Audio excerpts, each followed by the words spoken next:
Unseen Shadows. It was a cool, moonless night in the sleepy town of Willowbrook.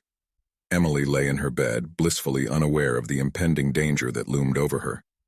Her husband, Richard, had always been charming and loving in the daylight, but as the shadows deepened, so did his sinister intentions. As the clock ticked towards midnight, Richard carefully crept into the bedroom, the floorboards creaking softly beneath his feet. He held in his hand a gleaming, wickedly sharp knife. His face was contorted with a mixture of anger, jealousy, and madness. Emily shifted in her sleep, a faint smile on her face, dreaming of happier times when their love was still intact.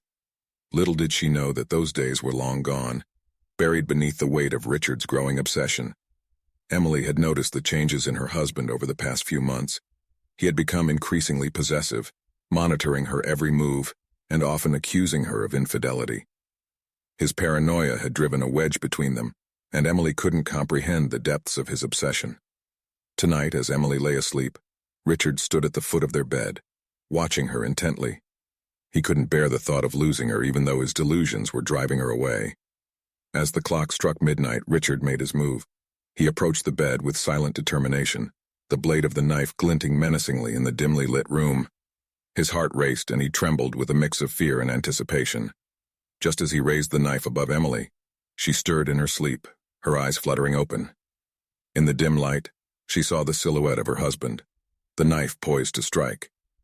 Panic coursed through her veins and she let out a scream that pierced the stillness of the night. In that split second, Richard's eyes met Emily's wide, terrified gaze. His grip on the knife faltered as he realized the magnitude of what he was about to do. He hesitated, torn between his obsession and the woman he had once loved. But it was too late.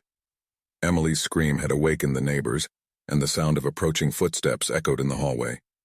Richard knew he had no choice but to flee. With a final, regretful look at Emily, he turned and dashed out of the bedroom, leaving the knife behind. The neighbors burst into the room, finding Emily shaken and terrified but miraculously unharmed. The police were called, and an intense manhunt for Richard began. As the days passed, the truth about Richard's deteriorating mental state and his obsession with Emily came to light. The chilling realization that she had been sleeping next to a murderer for months haunted her. Emily survived that fateful night, but she would forever bear the scars of her husband's descent into madness. The town of Willowbrook would never forget the night when shadows concealed a darkness that nearly claimed an innocent life.